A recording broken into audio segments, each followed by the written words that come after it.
नमस्कार दोस्तों, स्वागत है आप सभी का बीपीएससी एस्पायरेंट 2.0 चैनल पे। और आज के इस वीडियो में हम लोग फिर से देखेंगे एडुटेरिया की जो टेस्ट सीरीज होने वाली है, टेस्ट जो कंडक्ट किया जा रहा है एडुटेरिया का, उसका डे 7 जो है, तो डे 7 को जो टेस्ट होने वाला है ना, उसके टॉपिक को हम लोग कवर कर रहे हैं। और इससे पहले 3 वीडियो अपलोड किए जा चुके हैं, आप लोग चाहे तो उसे जाके देख सकते हैं। और ये डे 7 का टेस्ट होने वाला है 30 मार्च को, तो उसी के रिगार्डिंग हम लोग इसे प्रिपेयर कर रहे हैं। ठीक है, तो चलिए हम लोग वीडियो को स्टार्ट करते हैं। और आज का जो टॉपिक है वो है सूरत विभाजन। इसके पश्चात हम लोग देखेंगे आज़ाद हिंद फौज मुकदमा और भारतीय नौसेना विद्रोह। अर्थात आज हम लोग इस वीडियो में 3 टॉपिक को लगभग कवर करेंगे। ठीक है, तो चलिए वीडियो को शुरू करते हैं।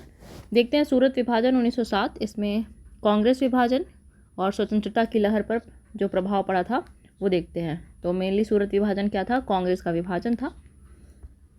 इसमें क्या है कि 1907 के सूरत विभाजन ने भारतीय राष्ट्रीय कांग्रेस को नरमपंथियों और उग्रवादियों में विभाजित कर दिया था, जो एक महत्वपूर्ण वैचारिक और राजनीतिक विभाजन का प्रतीक था। ठीक है, इसका भारतीय स्वतंत्रता आंदोलन, कांग्रेस की भीतर रणनीतियों, मांगों और एकता को आकार देने पर स्थायी प्रभाव पड़ा। सूरत विभाजन ने स्वतंत्रता प्राप्त करने के दृष्टिकोण और नेतृत्व विवादों पर असहमति को प्रतिबंधित किया, जिससे आंदोलन की गति क्या हुई? प्रभावित हुई। ठीक है, अब देखते हैं यहाँ पे कारण क्या है, विवाद क्या था और ब्रिटिश का जो हस्तक्षेप था वो क्या था। ठीक है, तो यहाँ पे है कि भारतीय राष्ट्रीय कांग्रेस में 1907 का सूरत विभाजन कई कारकों से हुआ था। आपसे पूछा जा सकता है कि सूरत विभाजन के कारण क्या थे, तो आपको इस प्रकार से लिखने हैं, बिंदुवार लिखने हैं। उत्तर लिखने का एक जो मैंने देखा है स्टूडेंट्स में या कैंडिडेट्स में, वो ये कि बहुत लोग पैराग्राफ में लिखते हैं, तो आपको पैराग्राफ में नहीं लिखना है, आपको इस प्रकार से बिंदु देना है। ठीक है, या फिर एरो देना है और अपनी बातों को लिखना है। उससे क्या होगा, आप जो कहना चाह रहे हैं अपने उत्तर के माध्यम से वो स्पष्ट हो जाएगा, है ना। तो चलिए हम लोग यहाँ पे देखते हैं कारण को। सूरत विभाजन का जो कारण था वो क्या था, तो इसमें है कि असहमति, अर्थात ये 4 प्रस्तावों को जारी रखने और आंदोलन को देश के बाकी हिस्सों तक विस्तारित करने पर असहमति पैदा हुई थी। यहाँ पे कौन सा आंदोलन? स्वदेशी आंदोलन। ठीक है, स्वदेशी आंदोलन को विस्तारित करने की बात कर रहे थे ये लोग, चरमपंथी लोग, ये गरम दल के लोग, पूरे देश में वो लोग विस्तारित करना चाह रहे थे। लेकिन जो नरमपंथी थे वो क्या कह रहे थे कि जो स्वदेशी आंदोलन है वो केवल बंगाल तक ही सीमित रहना चाहिए। ठीक है, और ये जो 4 प्रस्ताव था ये क्या क्या था, ये भी आपको ध्यान रखना है। तो पहला था स्वराज। ठीक है, स्वराज था, उसके बाद स्वदेशी, और उसके बाद बहिष्कार, तथा और क्या था? राष्ट्रीय शिक्षा। ठीक है, स्वराज, स्वदेशी, बहिष्कार और राष्ट्रीय शिक्षा। ठीक है, एक मिनट, इसको आप लोग नोट कर सकते हैं। और ये क्या था? 4 प्रस्ताव को जारी रखने और आंदोलन को देश के बाकी हिस्सों तक विस्तारित करने पर असहमति पैदा हो गई थी। किनके बीच? तो ये जो नरमपंथी और गरमपंथी थे। ठीक है, आगे चलते हैं हम लोग। नरमपंथियों की विफलता, ये हम लोग कारण देख रहे हैं। तो उसमें क्या है? दूसरा कारण नरमपंथियों की विफलता। जब नरमपंथी महत्वपूर्ण बढ़त बनाने में विफल रहे तो चरमपंथी क्या हो गए? उत्तेजित हो गए। ठीक है, और चरमपंथियों की अधीरता भी एक कारण थी सूरत विभाजन की। तो बाल गंगाधर तिलक जैसी शख्सियतों के नेतृत्व में चरमपंथी ब्रिटिश शासन के खिलाफ महत्वपूर्ण लाभ हासिल करने में नरमपंथियों द्वारा की गई धीमी प्रगति से अधीर हो गए। अर्थात इन्हें क्या चाहिए था कि स्वतंत्रता संग्राम में जो भी कार्य हो वो तीव्र गति से हो। और ये लोग क्या थे? नरमपंथी लोग क्या कर रहे थे? अनुनय विनय की नीति अपना रहे थे। तो इससे क्या हो रहा था? कोई भी कार्य उतना तेजी से प्रगति नहीं कर पा रहा था। ठीक है, और उनका मानना था, किनका? तो चरमपंथियों का मानना था कि स्वतंत्रता प्राप्त करने के लिए अधिक कट्टरपंथी तरीकों की आवश्यकता थी। ठीक है, आगे देखते हैं। बंगाल विभाजन आंदोलन मुद्दा, ये क्या था? तो बंगाल में स्वदेशी आंदोलन के दौरान चरमपंथियों द्वारा समर्थित स्वराज अर्थात स्वशासन की मांग आंदोलन को केवल बंगाल तक सीमित रखने की नरमपंथियों की इच्छा से टकरा गई। ठीक है, इन्होंने क्या बोला? नरमपंथियों ने क्या कहा कि स्वदेशी आंदोलन केवल बंगाल तक ही रहना चाहिए, लेकिन इन चरमपंथियों की क्या मांग थी कि इस स्वदेशी आंदोलन को संपूर्ण भारत में विस्तारित कर देना चाहिए। और दृष्टिकोण में इस अंतर ने क्या किया? दोनों गुटों के बीच संबंधों को और अधिक तनावपूर्ण बना दिया। ठीक है, आगे देखते हैं। तो अंतर्राष्ट्रीय प्रभाव भी पड़ा था। अंतर्राष्ट्रीय प्रभाव के कारण भी क्या हुआ? तो सूरत विभाजन हुआ। तो चरमपंथी भारत के बाहर 2 घटनाओं से भी प्रेरित थे, अर्थात जापान द्वारा रूस की हार और इथोपियाई लोगों द्वारा इटालवी सेना की हार। दोनों ने यूरोपीय ताकत की छवि को तोड़ दिया था। इसीलिए ये भी सोच रहे थे कि हम लोग भी ब्रिटिशर्स को हरा सकते हैं। ठीक है, और ये सही समय लग रहा था उन्हें, इसीलिए वो लोग ज़्यादा उत्तेजित हो गए। कौन? चरमपंथी। ठीक है, आगे क्या है? मार्ले की निष्क्रियता। तो चरमपंथी नए राज्य सचिव मार्ले के नामांकन को लेकर आशावादी थे, लेकिन उन्होंने विभाजन के प्रश्न पर कुछ नहीं किया, जिससे क्या हो गया? चरमपंथी नाराज हो गए। एक बार तो उन्हें लगा कि चलो ठीक है, मार्ले जो आए वो राज्य सचिव के तौर पर आए और ये काम करेंगे सही तरीके से, तो वो भी नरमपंथियों के अनुसार सोचने लग गए। लेकिन क्या हुआ? विभाजन को उन्होंने कुछ नहीं, रद्द नहीं किया मार्ले ने, और उसके प्रश्न पर कुछ भी कार्य नहीं किया, कुछ भी आश्वासन नहीं दिया चरमपंथियों को, तो इसलिए उनमें क्या हो गई? उग्रता और बढ़ गई। ठीक है, आगे क्या है? नेतृत्व विवाद। तो कांग्रेस का 1907 का सत्र नेतृत्व विवाद से प्रभावित हुआ। ठीक है, तिलक के अध्यक्ष चुने जाने के डर से नरमपंथियों ने क्या किया? अधिवेशन को नागपुर से कहाँ स्थानांतरित कर दिया? सूरत स्थानांतरित कर दिया। तो गरमपंथी या तो तिलक को या फिर लाला लाजपत राय को राष्ट्रपति अर्थात अध्यक्ष बनाना चाह रहे थे अधिवेशन का, जबकि नरमपंथी क्या कह रहे थे? नरमपंथी रास बिहारी घोष का समर्थन करते थे। तो बैठक में व्यवधान और स्थगन भी हुआ। तो पहली बैठक बाधित हुई और जब अगले दिन से फिर से शुरू हुई तो तिलक को बोलने का अवसर ही नहीं दिया गया। इसके बाद क्या हो गया था? हाथापाई हो गई थी और बैठक अनिश्चित काल के लिए स्थगित कर दी गई थी। इससे पहले जो टॉपिक हमने जो बिंदु हमने देखा उसमें थोड़ा सा मैं डिस्कस कर दूं कि कांग्रेस का जो अधिवेशन था उसका कहाँ स्थानांतरित कर दिया गया था? तो नागपुर से कहाँ स्थानांतरित कर दिया गया था? सूरत। ठीक है, और सूरत के ही थे कौन? बाल गंगाधर तिलक। तो इसीलिए वो वहीं के थे, अर्थात उनका वो होम टाउन हो गया या फिर गृह जिला हो गया, गृह स्थान जो हो गया ना, तो जिनके यहाँ पे वो आयोजित किया जाता था सम्मेलन, वो वहाँ से अध्यक्ष नहीं चुने जा सकते थे। तो इसीलिए ये नागपुर से कहाँ स्थानांतरित कर दिया गया था? सूरत। तो ये एक बोल सकते हैं कि षड्यंत्र के तौर पे क्या किया गया कि तिलक अध्यक्ष न बन पाए, ऐसा यहाँ पे प्रयास किया गया नरमपंथियों के द्वारा। ठीक है, और इसमें क्या हुआ? फिर ये हम लोगों ने देखा कि बैठक में क्या व्यवधान हुआ। तो पहली बैठक बाधित हो गई थी इनकी, दूसरी जब से दूसरे दिन फिर से शुरू हुआ तो तिलक को बोलने का अवसर नहीं दिया गया, और जब अवसर ही नहीं दिया गया, उन्हें अपने विचार रखने का मौका नहीं दिया गया, तो क्या हो गया? दोनों पक्षों के मध्य हाथापाई हो गई और बैठक अनिश्चित काल के लिए स्थगित कर दिया गया था। और ब्रिटिश अधिकारियों ने इसे कांग्रेस की गतिविधियों को नियंत्रित करने के एक अवसर के रूप में देखा। उन्हें लगा कि ये लोग तो आपस में ही लड़ रहे हैं, चलो हम अपनी यहाँ पे रोटी सेक लेते हैं, और इन्होंने क्या किया? भविष्य में कांग्रेस की बैठकों से चरमपंथियों पर प्रतिबंध लगा दिया। अब देखते हैं सूरत विभाजन का नतीजा क्या हुआ।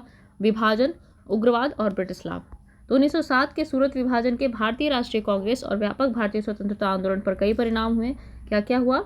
तो दो पार्टियों में विभाजित हो गई कांग्रेस।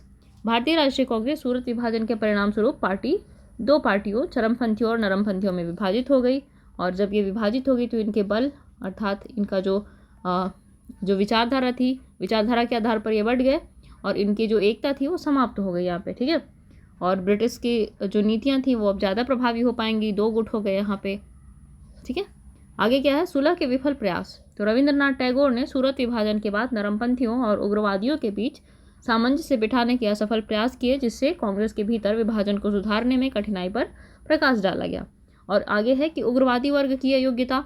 तो 1908 के इलाहाबाद सम्मेलन में प्रस्ताव को अपनाने से कांग्रेस के उग्रवादी वर्ग को स्थायी रूप से अयोग्य घोषित करने की मांग की गई, जिससे विभाजन क्या हो गया? और बढ़ गया। ठीक है, कहाँ मांग किया गया था कि 1908 के इलाहाबाद सम्मेलन में क्या मांग किया गया कि प्रस्ताव को अपनाने से कांग्रेस के उग्रवादी वर्ग को क्या कर दिया गया? स्थायी रूप से अयोग्य घोषित करने की मांग की गई। आगे हुआ कि कमजोर हो गई कांग्रेस। तो इस फूट ने कांग्रेस को कमजोर कर दिया और भारतीय स्वतंत्रता के लिए लड़ने की उसकी क्षमता में बाधा उत्पन्न कर दी। और नेक्स्ट है कि चरमपंथियों की प्रमुखता। तो चरमपंथियों को प्रमुखता मिलने और अंततः कांग्रेस को स्वतंत्रता प्राप्त करने के लिए अधिक उग्रवादी और चरम दृष्टिकोण की ओर ले गया। ठीक है, और आगे क्या है कि मांगों में बदलाव हुए। तो सूरत विभाजन के कारण नरमपंथी और उग्रवादियों की मांगों में अंतर आ गया और उग्रवादियों ने पूर्ण स्वतंत्रता का आह्वान किया, और जबकि नरमपंथियों ने क्या किया? नरमपंथियों ने औपनिवेशिक स्वशासन की वकालत की। ठीक है, उग्रवादी क्या कह रहे थे? पूर्ण स्वतंत्रता, और नरमपंथी क्या कह रहे थे? औपनिवेशिक शासन। ठीक है, आगे है कि संवैधानिक राजनीति का सीमित प्रभाव हुआ। तो नरमपंथियों द्वारा अपनाई गई संवैधानिक राजनीति, जैसा कि 1909 के पार्लियामेंट सुधारों में देखा गया था, ब्रिटिश सरकार के साथ मेल नहीं खाती थी, जिससे उनका प्रभाव कम हो गया। ठीक है, आगे है कि क्रांतिकारी आंदोलनों का भी उदय हुआ। तो नरमपंथियों द्वारा युवा पीढ़ी की उपेक्षा की गई। ठीक है, और संवैधानिक तरीकों पर उनके ध्यान के कारण अधिक कट्टरपंथी परिणामों की तलाश करने वाले जो क्रांतिकारी आंदोलन थे उनकी लोकप्रियता बढ़ी यहाँ पे। ठीक है, नरमपंथी क्या कर रहे थे? युवा पीढ़ी की मांगों की ओर ध्यान नहीं दे रहे थे, उनकी जो युवा शक्ति थी उसको वो सही दिशा नहीं दे पा रहे थे।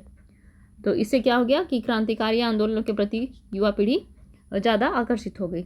आगे है फूट डालो और राज करो की रणनीति। तो ब्रिटिश सरकार ने भारतीय स्वतंत्रता आंदोलन के भीतर विभाजन का फायदा उठाते हुए उग्रवादी राष्ट्रवादियों को दबाने और नियंत्रण बनाए रखने के लिए फूट डालो और राज करो की रणनीति अपनाई। और नेक्स्ट क्या हुआ, तो नरमपंथी प्रभुत्व वाली कांग्रेस की निष्क्रियता। बाल गंगाधर तिलक जैसे नेताओं के कारावास के बाद क्या हुआ, नरमपंथी प्रभुत्व वाली कांग्रेस निष्क्रिय हो गई, जिससे पार्टी और कमजोर हो गई। और कांग्रेस के लिए झटका क्या लगा, तो 1909 में मुसलमानों के लिए अलग निर्वाचन क्षेत्रों की शुरुआत हुई और जिसने कांग्रेस के महत्वपूर्ण वर्गों को छोड़ दिया।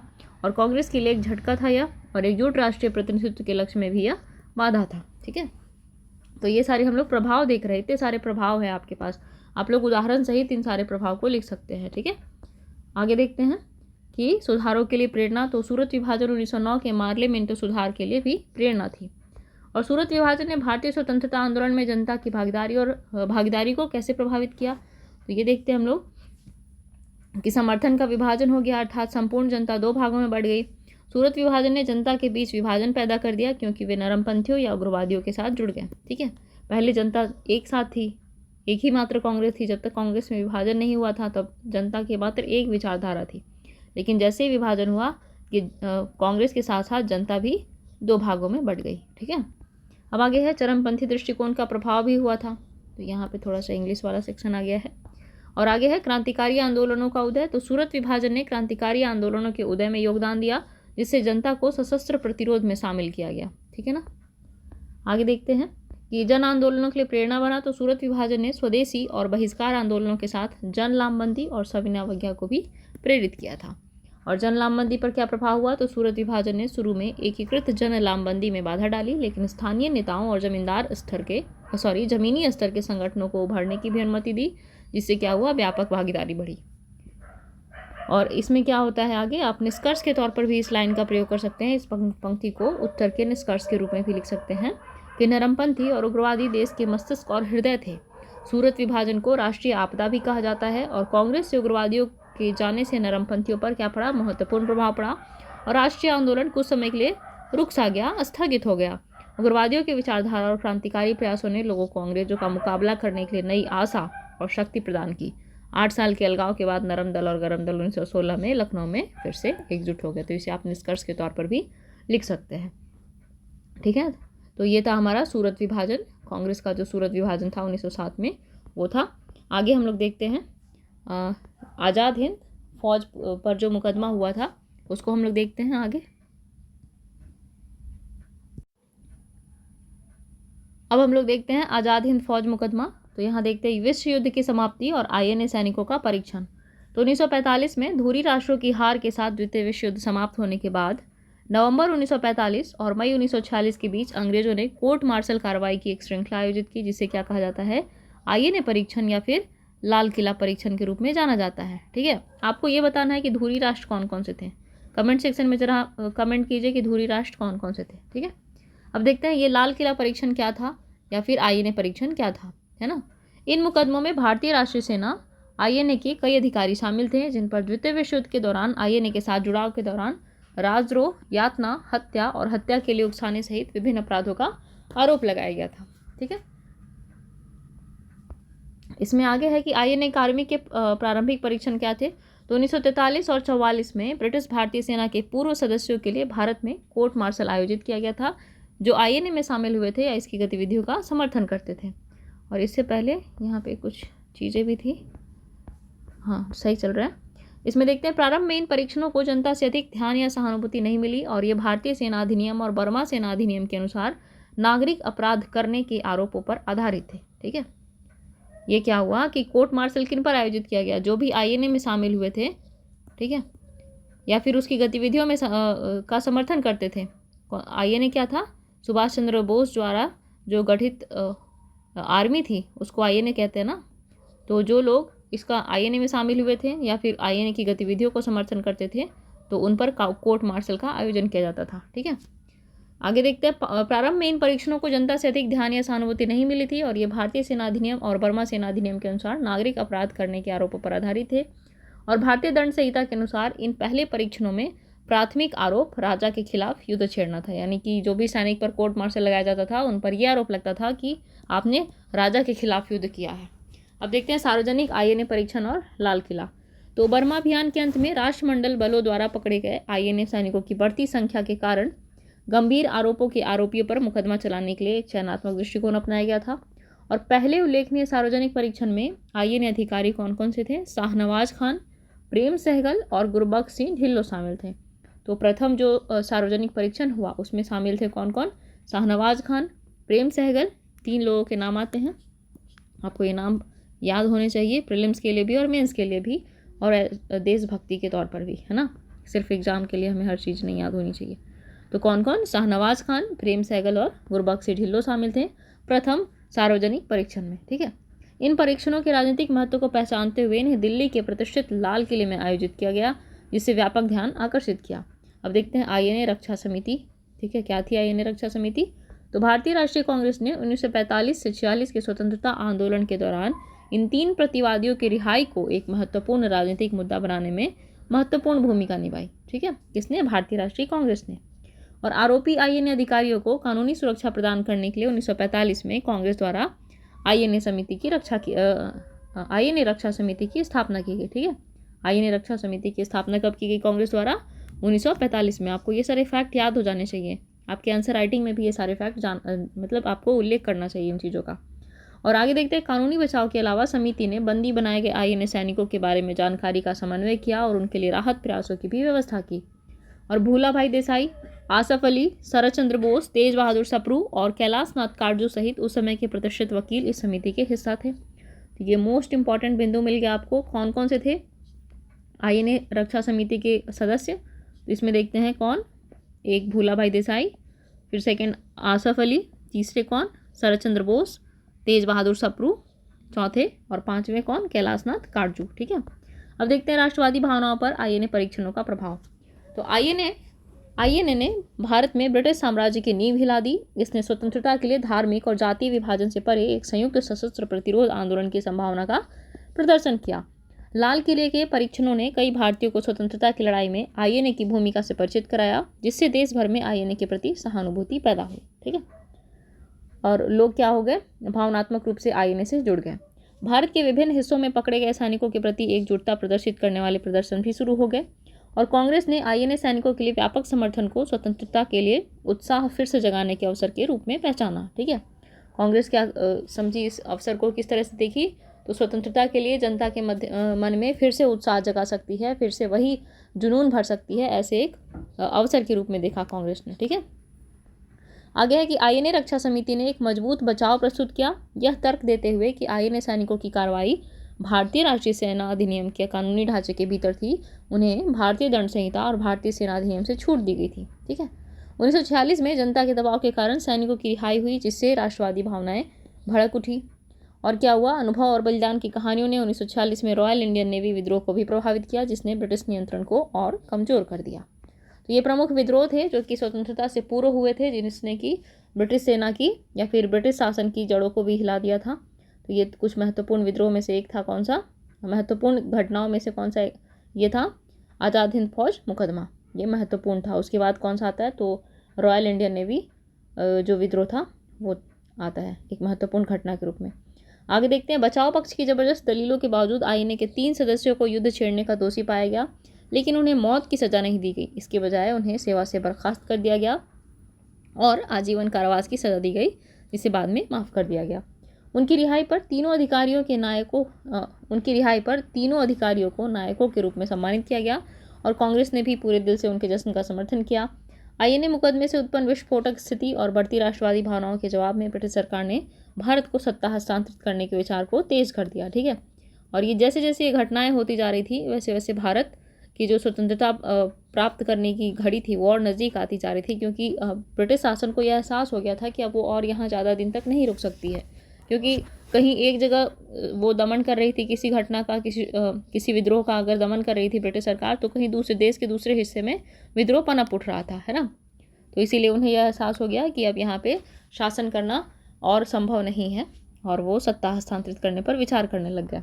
इस हस्तांतरण के तौर तरीकों को तय करने के लिए कैबिनेट मिशन को भेजा गया, जो भारत की अंतिम स्वतंत्रता की दिशा में एक महत्वपूर्ण कदम था। कब भेजा गया था? अब जरा कमेंट सेक्शन में लिख देना, है ना। आगे देखते हैं, आईएनए ने औपनिवेशिक शासन के खिलाफ सशस्त्र प्रतिरोध की संभावना दिखाई। इसने एशिया और अफ्रीका में बाद के कई उपनिवेशवाद विरोधी संघर्षों को प्रेरित किया। ठीक है, तो ये हम लोगों ने देख लिया आज़ाद हिंद फौज मुकदमा। अब अगला जो टॉपिक है वो है भारतीय नौसेना विद्रोह। तो ये रॉयल इंडियन नेवी विद्रोह की पृष्ठभूमि हम लोग देखेंगे पहले। और इसमें क्या है, तो रॉयल इंडियन नेवी विद्रोह बेहतर भोजन और आवास की मांग को लेकर रेटिंग्स यानी अधिकारियों के अधीनस्थ नाविक के लिए एक पदनाम की हड़ताल के रूप में शुरू हुआ था। और इसमें क्या है, ये एक फैक्ट लिखा है कि बीसी दत्त ने तलवार की दीवारों पर, तलवार क्या था, एक जहाज़ था, तो उसकी दीवारों पर क्या लिखा था, भारत छोड़ो लिख दिया था। ठीक है, तो वहाँ से विद्रोह और भी भड़क गया था। देखते हैं कि भारतीय नाविकों के साथ उनके ब्रिटिश कमांडरों द्वारा बुरा व्यवहार किया जाता था और नौसेना में भारतीय और ब्रिटिश नाविकों के वेतन, रहने की स्थिति और बुनियादी सुविधाओं में भारी अंतर था।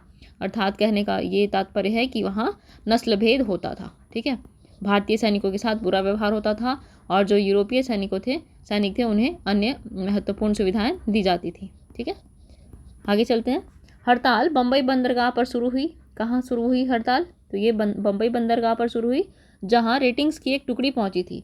तटीय प्रतिष्ठान HMIS तलवार की रेटिंग में भी इसी तरह के कारणों से अपने वरिष्ठों के खिलाफ असंतोष पनप रहा था। तो ये तलवार नामक एक जहाज़ था जहाँ के सैनिक की असंतुष्ट थे अपने वरिष्ठ से। ठीक है, कब 19 फरवरी को एक नेवल सेंट्रल स्ट्राइक कमेटी का गठन किया गया, जिसमें leading signal man lieutenant MS Khan, ठीक है, MS खान और कौन, और पेटी ऑफिसर टेलीग्राफिस्ट मदन सिंह को क्रमशः अध्यक्ष और उपाध्यक्ष चुना गया था। और स्ट्राइकर INS परीक्षण और सुभाष चंद्र बोस के व्यक्तित्व से प्रेरित थे।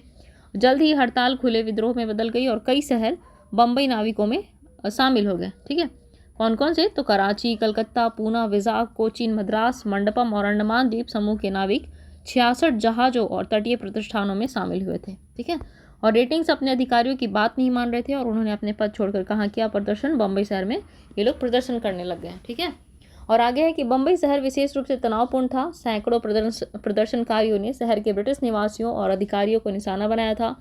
उन्होंने बूचर द्वीप पर भी कब्जा कर लिया, जहां बॉम्बे प्रेसिडेंसी का पूरा गोला बारूद जमा था। इससे तो और भी ब्रिटिश जो हुकूमत थी वो और भी अचंभे में आ गई। वो और सोचने लग गई कि मतलब इन्होंने क्या कर लिया, गोला बारूद वाले भंडार गृह पर ही कब्जा कर लिया है। अर्थात उनकी सैन्य शक्ति को ही इन लोगों ने कमज़ोर कर दिया। कहाँ, तो बम्बई प्रेसिडेंसी में। ठीक है, विद्रोहियों को बम्बई के रॉयल इंडियन एयरफोर्स के लोगों और कराची में गोरखाओं का भी समर्थन मिला, जो अपनी वफादारी के लिए जाने जाते थे। उन्होंने स्ट्राइकरों पर गोली चलाने से इनकार कर दिया, किन्होंने, गोरखाओं ने। ठीक है, खुले विद्रोह ने ब्रिटिश प्रतिष्ठान के दिल पर प्रहार किया, जिन्हें अब एहसास हुआ कि सशस्त्र बल जो उपमहाद्वीप पर अपनी महारत बनाए रखने के लिए उनके प्रमुख उपकरणों में से एक था, पर अब भरोसा नहीं किया जा सकता। ठीक है, ये प्रमुख उपकरण में से एक क्यों कहा जा रहा है, क्योंकि ये जो नौसेना थी इसी के आधार पर ब्रिटिश अपना आधार बना रही थी, अपनी जो सत्ता का उसका आधार था वो मजबूत कर रही थी। आपको याद होगा वांडीवॉस का जब युद्ध हुआ था तो फ्रांस की सेना हार गई थी। क्यों हार गई थी, क्योंकि उसकी नौशक्ति जो थी वो उतनी मजबूत नहीं थी। इससे अगर तुलना करें तो ब्रिटिश से अगर तुलना करें तो उसकी नौसेना शक्ति मजबूत नहीं थी फ्रांस की, इसीलिए वो हार का एक प्रमुख कारण भी था उसका। ठीक है, वांडीवॉस के युद्ध में। खैर आगे चलते हैं हम लोग। सांप्रदायिक आधार पर देश के आसन्न विभाजन के बावजूद नाविकों ने धर्म और क्षेत्र की सीमाओं से ऊपर उठकर मजबूत एकता का प्रदर्शन किया। अर्थात विभाजन की मांग तो उठ ही रही थी उस समय पूरे देश में कि देश का विभाजन कर दिया जाए, मुस्लिम बहुल प्रांत बना दिया जाए, धर्म के आधार पर विभाजन हो। लेकिन इसके बावजूद क्या हुआ कि यह जो विद्रोह था, नौसेना विद्रोह, यह धर्म और क्षेत्र की सीमा से ऊपर उठ गया था और इसने क्या किया, एकता का प्रदर्शन किया। हालांकि विद्रोह को भारतीय नेतृत्व का समर्थन नहीं मिला, जिन्होंने शायद स्वतंत्रता के इतने करीब के विद्रोह को एक खतरे के रूप में देखा था। केवल भारतीय कम्युनिस्ट पार्टी और कांग्रेस की अरुणा असफ अली ने नाविकों का खुलकर समर्थन किया था। तो आपको ये इन दो फैक्ट्स को भी याद रखना है कि किन किन लोगों ने खुलकर समर्थन किया इसका, नौसेना विद्रोह का, तो भारतीय कम्युनिस्ट पार्टी ने, ठीक है, और किसने, कांग्रेस की अरुणा असफ अली ने। ठीक है, तो ये दो नाम आपके मन में बैठ जाने चाहिए, मन मस्तिष्क में छप जाने चाहिए। आगे सरदार वल्लभ भाई पटेल के हस्तक्षेप से विद्रोह समाप्त हुआ। 23 फरवरी 1946 को विद्रोहियों ने आत्मसमर्पण कर दिया।